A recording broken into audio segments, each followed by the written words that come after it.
रामाबद्दलच्या वक्तव्यावर जितेंद्र आव्हाड ठाम, मात्र कुणाच्या भावना दुखावल्या असल्यास आव्हाडांकडून खेद, तरी पक्षाची भूमिका नाही. निवडणुकीच्या तोंडावर वादग्रस्त विधानं टाळा, खडसेंचा वडिलकीचा सल्ला.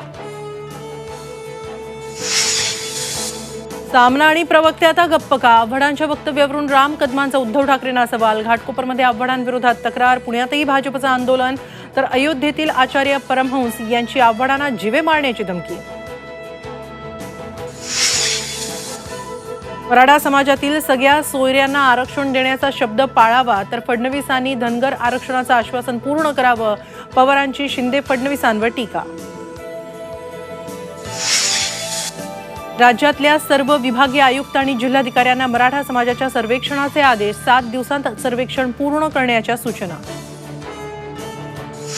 राज्याच्या पोलीस महासंचालकपदी रश्मी शुक्लांची नियुक्ती. राज्याच्या पहिल्या महिला पोलीस महासंचालक, तर शुक्ला आल्यामुळे आता विरोधकांचे अधिकृत फोन टॅप होणार. खडसेंचा टोला. मंत्री अब्दुल सत्तारांची भर, कार्यक्रमात शिवीगाळ. गौतमीच्या कार्यक्रमात गोंधळ घातल्यामुळे लाठीचार्जचे आदेश, तर सत्तारांच्या वक्तव्यानं महायुतीचा खरा चेहरा समोर. वडेट्टीवारांची टीका, मुख्यमंत्र्यांकडून वक्तव्याची दखल. चिवडी न्हावा शेवा सिलिंगसाठी 250 रुपयांचा टोल. मंत्रिमंडळ बैठकीत महत्त्वाचा निर्णय. 12 जानेवारीला सिलिंगचं मोदींच्या हस्ते उद्घाटन.